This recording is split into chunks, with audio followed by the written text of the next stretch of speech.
bisa jadi timbul kebutaan gitu. Ada plus minusnya ya sebenarnya untuk kedua-duanya. Kalau tanya saya lebih prefer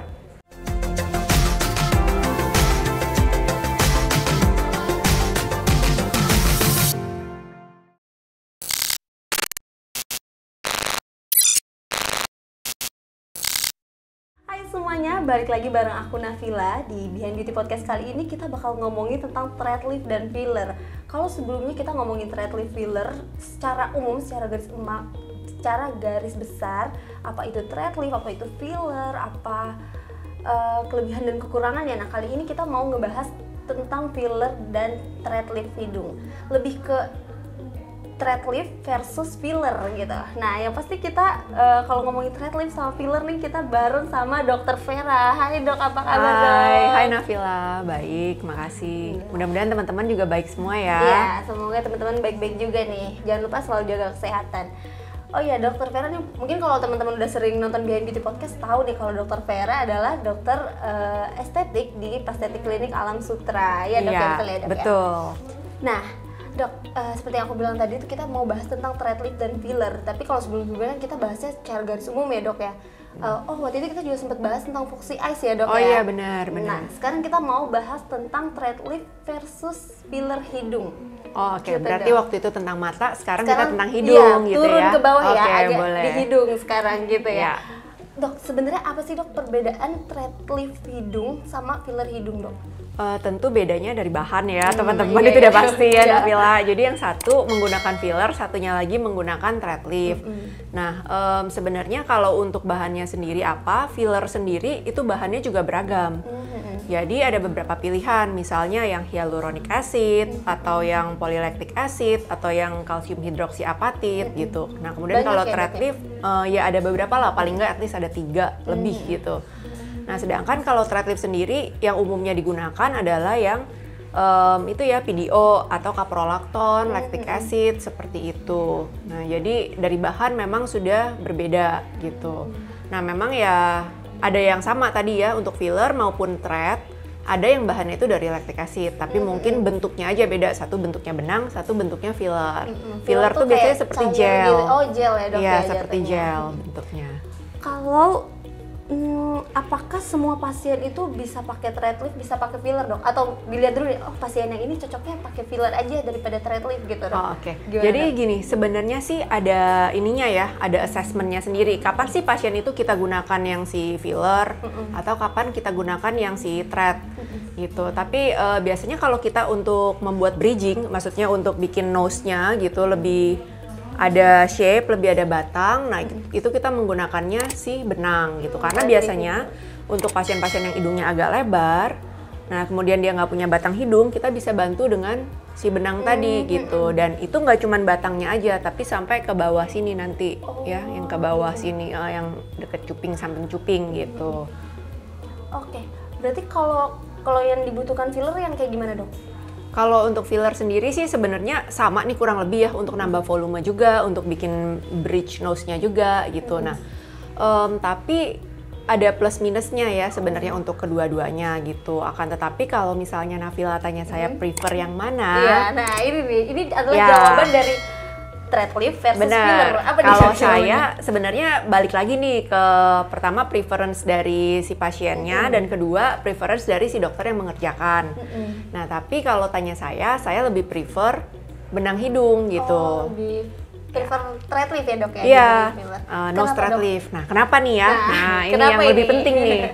Nah, jadi sebenarnya kalau untuk yang filler sendiri, kita kan udah pernah bahas ya, ada mungkin resiko-resiko yang lebih apa ya namanya ya, lebih berbahaya lah gitu komplikasinya itu. Maksudnya, contohnya nih, misalkan si filler tersebut dia menyumbat pembuluh darah, nanti bisa terjadi kematian jaringan atau kita sebutnya itu nekrosis jaringan. Nah, bisa juga sampai misalnya dia nyumbat pembuluh darah nih, nanti bisa menimbulkan kekebutaan. Dan terutama tuh biasanya filler-filler yang di daerah dahi nih, glabella ya, atau daerah yang tadi hidung. Nah, itu kenapa? Karena pembuluh darahnya itu saling bersambungan sampai ke pembuluh darah yang mata gitu. Nanti kalau salah satunya kesumbat, yang aliran darah ke mata nggak dapet tadi ya darahnya gitu kan. Nah, akhirnya bisa jadi timbul kebutaan gitu. Nah, jadi kalau untuk yang thread lift sendiri, untuk thread hidung gitu ya, itu sebenarnya ya relatif lebih aman menurut saya, asalkan ya tadi ya teman-teman balik pengerjaannya oleh tenaga profesional yang terpercaya lah gitu. Jangan sampai ke tempat-tempat yang dengan iming-iming murah, atau di salon murah, jadinya gitu kayak, kan. Udahlah ini murah gitu kan, sama-sama thread lift. Padahal benar, enggak ya dok, benar. Harus dilakukan dengan tenaga profesional gitu dok. Mungkin kalau misalnya, kalau aku ngebayangin ya dok, kalau filler kan lebih kayak cair gitu ya dok. Ada lebih kemungkinan kayak gel, bleber. Maksudnya gini, gitu, jadi itu ada pemilihan si fillernya sendiri juga. Kadang itu misalnya fillernya udah agak lama, itu mungkin bisa tadi ya balik lagi ke brand filler yang dipakai. Itu juga penting ya pemilihan si filler kan. Nah itu bisa ada yang mengeluh nih pasien biasanya tuh, kok kayaknya bleber ya, maksudnya kayak jadi makin melebar gitu. Nah tapi kalau yang thread itu cenderung fixated gitu, jadi dia fiksasi gitu. Jadi misalkan nih teman-teman sekarang belum berani nih untuk melakukan tindakan operasi hidung, tapi mikir mungkin nanti di kedepannya saya pengen nih operasi hidung gitu kan, better pilihnya yang thread. Kenapa? Kalau yang filler lebih susah nanti untuk membersihkannya gitu ya, untuk yang pas operasinya itu jauh lebih susah dibandingkan yang thread. Nah sedangkan kalau thread itu dengan tadi dimasukin si thread liftnya di daerah hidung, nanti dia akan ada terbentuk jaringan fibrosis memang. Nah tapi itu yang bikin shapingnya juga gitu. Berarti jawabannya adalah better thread lift dibanding filler. Tapi itu tergantung setiap dokter sendiri. Betul. Tergantung setiap dokter dan pasiennya sendiri ya dok. Kasusnya kan beda-beda ya dok ya. Dan ada sebab juga nih, Nafila. Kadang kan filler itu kan kayak tadi yang kita bahas ya, ada berbagai macam bahan. Nah tapi biasanya kalau ya setahu saya juga nih ya, kalau kita sih kebanyakan pilihnya itu yang bahannya adalah HA, hyaluronic acid, yang memang kandungannya itu udah ada di kulit kita, ada di tubuh kita gitu kan. Kenapa? Karena yang ini kalau misalnya injeksinya amit-amit menimbulkan komplikasi, itu bisa disuntik dengan hyaluronidase. Nah sedangkan bahan filler lain misalkan yang kalsium hidroksiapatit atau yang dari lactic acid itu nggak bisa disuntik, jadi lebih berbahaya lah gitu, terutama untuk daerah tadi ya, hidung kan, hidung sama glabella ini yang paling nono lah gitu sebenarnya. Oke, dok, tapi kalau kita kan tadi udah bahas-bahas sedikit komplikasinya gitu ya dok. Iya. Ada suatu hal yang harus kita lakukan untuk mencegah si komplikasi ini dok? Sebenarnya untuk prosedur ini sih, ini jadi 2 prosedur ini kita dulu suka sebutnya sebagai lunchtime nose jobs, karena kan kurang dari sejam ya pengerjaan ya, sama seperti yang kayak kita selalu bilang kan thread lift itu lunch break prosedur. Iya, lunch break prosedur ini juga lunchtime nose job gitu. Jadi baik filler maupun thread hidung itu pengerjaannya itu kurang dari 1 jam, bahkan setengah jam aja nggak nyampe biasanya gitu kan. Nah jadi cepat.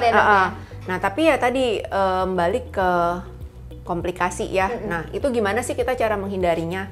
Post op-nya juga harus diikutin gitu, post op-nya. Sama ya ada memang hal-hal tertentu, maksudnya keadaan tertentu yang kita nggak boleh nih melakukan tindakannya ini. Pada misalnya pasien yang pertama dia ada infeksi aktif nih di sekitar, mungkin dia kan mau hidung ya, lagi ada akne yang aktif banget atau rosacea atau dimanapun itu semuanya sama gitu. Jadi kalau yang lagi ada lesi aktif enggak. Nah terus untuk filler sendiri itu kan maksudnya ada beberapa lah gitu literatur yang mengatakan bisa terjadi eksaserbasi nih nanti pada misalnya untuk pasien yang lupus itu yang ada autoimun gitu ya. Nah itu juga sebaiknya enggak deh gitu kan. Nah itu biasanya itu dilihat dulu gitu. Nah kemudian juga pasien yang ada body dysmorphic disorder, kan. Jadi dia mau dilakukan berapa kali pun atau sebanyak apapun dia tetap nggak puas. Jadi dia BDD ini ya dok. Mungkin teman-teman pernah dengar BDD gitu ya. Dia nggak pernah puas sama dirinya gitu. Jadi benar. Jadi kita udah let's say filler kita udah pakai 1 cc, enggak saya mau 5 cc, kan nggak mungkin dong di hidung sebanyak itu gitu misalnya. Nah jadi yang dia selalu nggak ngerasa puas, pengen diulang, nah itu big no-no juga gitu. Nah kalau untuk post op-nya sendiri biasanya ya sama, kita jangan make up-an dulu, soalnya kan kita bikin lubang kan, tetap ada titik insersinya kan. Jadi nggak kayak kalau teman-teman pernah lihat nih video ala-ala yang thread lift gitu, kolagen bisa nyerap pakai krim, iya, itu enggak. Ini Bukan kayak ditanam gitu. beneran gitu. Kan Jadi kalau yang itu kayak cuma ditaruh doang di iya, luar gitu jadi ya, kan Dok, nggak ada titik masuknya ya. Nah kalau untuk yang filler ataupun si thread lift itu ada titik masuknya, ada titik penyuntikannya seperti itu. Mungkin gitu. itu sih. Jadi itu yang harus diperhatikan ya teman-teman. Pokoknya dengerin kata dokter. Itu untuk mengurangi hal-hal yang tidak kita inginkan ya dok, harus didengerin gitu. Benar. Tapi kalau misalnya apa sih dok tanda-tanda muncul komplikasi sendiri dok? Gimana? Kalau untuk filler sendiri sih ya, kalau untuk filler itu tadi kita kan memang lebih prefer yang HA ya, supaya kalau misalnya amit-amit terjadi kita bisa cepet-cepet langsung habisin gitu dengan hyaluronidase itu. Nah biasanya tanda-tanda munculnya komplikasi itu si pasien itu bisa ngerasa nyeri gitu. Jadi setelah tindakan nggak berapa lama, dalam ya mungkin sejaman gitu ya, dia bisa ngerasa nyeri. Nah kalau nekrosis udah mulai kok kayaknya nyeri ya gitu kan. Nah sedangkan rata-rata kalau filler itu kan udah ada campuran lidocaine-nya, udah nggak nyeri gitu. Nah ini bisa bisa ngerasa nyeri gitu. Nah kemudian juga bisa terjadi yang tadi kematian jaringan. Kalau kematian jaringan itu udah sampai busuk warnanya, jadi kayak warna biru atau gelap yang mungkin kehitaman. Kalau udah langsung muncul biru-biru kayak gitu langsung ke dokter. Iya, udah gitu pasti ya, harus gitu. Jadi harus secepatnya. Nah, kalau untuk thread lift sendiri, maksudnya untuk yang thread di hidung ya. Nah, itu kan bisa nih benangnya itu nongol keluar yang namanya ekstrusi gitu ya. Nah, itu ya relatif kalau ekstrusi tinggal balik lagi ke dokter yang mengerjakan, ya nanti ditangani gitu. Seperti itu. Diperbaiki lagi gitu ya, Dok ya. Tapi Dok, kalau misalnya filler dan thread lift itu bisa dihilangkan nggak sih dok? Kayak tiba-tiba aku nggak mau ada filler atau thread lift lagi nih di hidung aku, bisa nggak dok? Nah jadi sebenarnya kalau untuk filler tadi, kalau kita menggunakannya yang HA gitu, yang hyaluronic acid, itu ada si enzim yang untuk menghancurkannya, namanya hyaluronidase.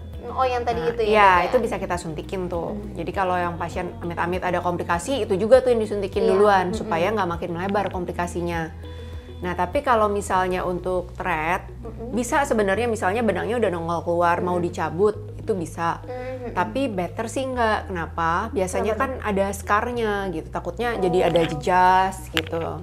Kalau jejas, jadi kayak misalkan di wajah deh atau di hidung gitu ya, kan udah ditanam benang.